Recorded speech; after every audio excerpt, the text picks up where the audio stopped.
오늘 본문은 엘리야가 승천하고 난 다음에 엘리야의 권능이 그의 제자 엘리사에게 임하는 장면입니다.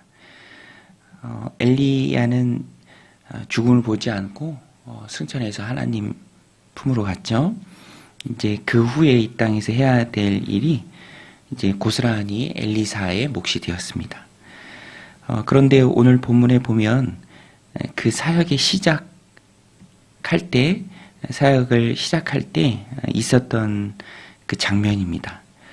내용을 쭉 보면 엘리사가 엘리야의 후계자로서 또 하나님의 일꾼으로 그 사역을 시작할 때 사람들의 모습이 좀 답답하고 또 어리석은 그런 모습들도 함께 나옵니다.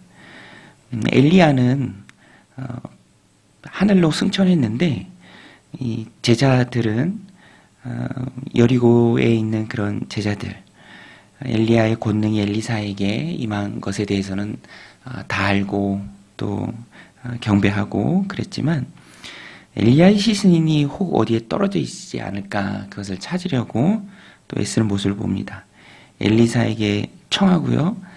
또 처음에 엘리사가 거절하니까 그가 부끄러워하도록 강청하죠. 17절에 보면 무리가 그로 부끄러워하도록 강청함에 보내라 한지라. 그들이 50명을 보냈더니 사흘 동안 찾되 발견하지 못하고 엘리사가 여리고에 머무는 중에 무리가 그에게 돌아오니 엘리사가 그들에게 이르되 내가 가지 말라고 너에게 이르지 아니하느냐 하였더라. 하나님 편에 온전히 서 있는 엘리사가 볼 때 그것은 불필요한 일이었고요.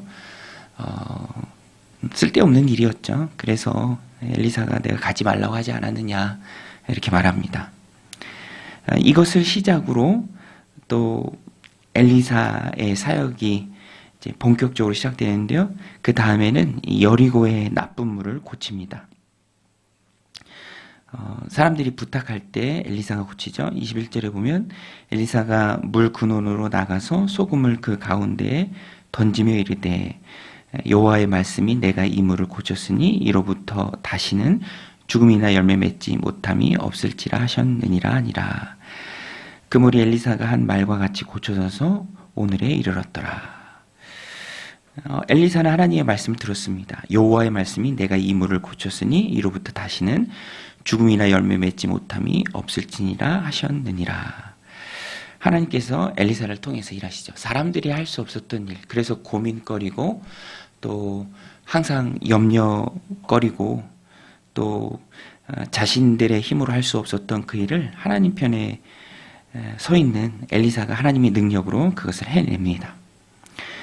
마지막 부분에 가서 보면은 엘리사가 베델로 올라갈 때 길가에서 작은 아이들이 나와서 해서는 안 되는 일을 합니다. 엘리사를 조롱하는 것이죠. 23절에 보면 엘리사가 거기서 베델로 올라가더니 그가 길에서 올라갈 때 작은 아이들이 성읍에서 나와 그를 조롱하여 이르되 대머리에 올라가라 대머리에 올라가라 하는지라. 대머리에 올라가라. 엘리사가 머리숱이 좀 없었을 수도 있고 또 엘리야 스승이 승천하는 것 때문에 일부러 삭발을 했을 수도 있습니다.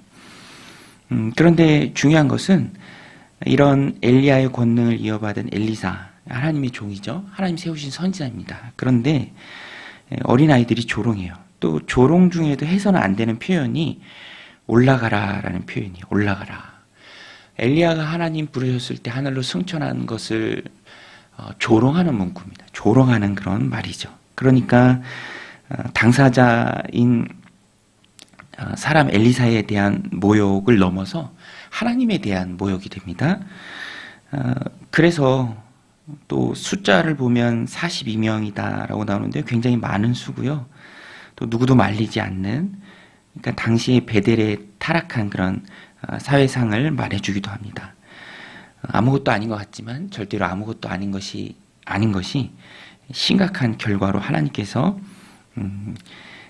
심판하십니다. 그래서 이 엘리사가 시작할 때, 사역을 시작했을 때 있었던 일을 보면 극명히 알 수 있는 것이, 극명하게 비교되는 것이 하나님 편에 서서 하나님의 일을 행하는 엘리사, 반대로 지극히 인간적인 생각으로 답답하게 일을 하는 사람들, 또 결국에는 엘리사, 하나님 세우신 선지자를 조롱하면서 심판당하는 어리석은 사람들의 모습을 우리가 본문을 통해서 볼 수 있습니다. 이 장면을 보면서 오늘 말씀이 우리에게 주는 메시지는 하나님 편에 서야 한다라는 것이죠. 하나님 편에 서야 한다. 신앙생활은 언제든지 하나님 편에 서는 것입니다. 인간적으로 생각하는 것도 아니고 또 하나님 편에서 하나님의 말씀을 경외하면서 또 하나님의 축복의 통로가 되어서 고통받고 있는 사람들에게 하나님 편에서 하나님의 말씀을 전하는 것이고요.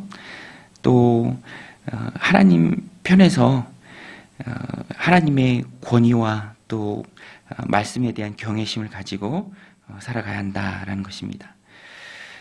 내가 하나님 편에 서 있다. 내가 하나님 맡겨주신 귀한 일들을 한다. 라는 그 마음이 있을 때 담대하게 일할 수 있습니다. 오늘도 이 말씀을 마음에 새기고 우리는 항상 하나님 편에 서 있어야 합니다. 그리고 그 중심에 우리의 기도 생활이 있는 것이죠. 하나님의 심판에 대한 두려운 마음을 가지고 하나님 주신 삶을 살아가야 합니다.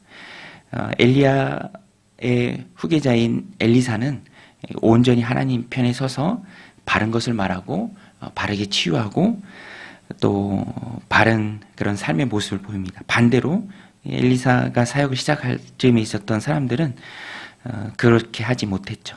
오늘 우리는 이 말씀에 나오는 엘리사의 모습을 보면서 온전히 하나님 편에 서서 하나님을 두려워하는 마음으로 또 하나님을 경외하는 마음으로 살아가야 합니다. 특별히 23절부터 나오는 베델에 내린 심판, 인간적인 모습으로 보면 긍휼의 마음도 들지만 우리가 분명하게 깨달아야 될 것은 이것은 긍휼의 관점이 아니라 하나님 편에 서서 하나님의 일들을 감당하는 하나님의 선지자, 그 권위, 그것을 순종하며 따르는 것이 얼마나 중요한가, 그것을 우리에게 잘 알려주고 있는 영적으로 너무너무 중요한 본문입니다. 오늘도 하나님 주신 삶을 살아갈 때 어찌하든지 하나님 편에 서서 하나님 무서운 줄 알고 하나님 두려운 줄 알고 하나님을 경외하며 살아가는 그런 축복의 통로들이 다 되시기를 주님의 이름으로 간절히 축원드립니다. 우리 같이 말씀 붙들고 함께 기도하며 나아가겠습니다. 하나님 아버지, 오늘도 저희들 고난 단잠에서 깨워주시고 또 말씀 붙들고 하루를 열어가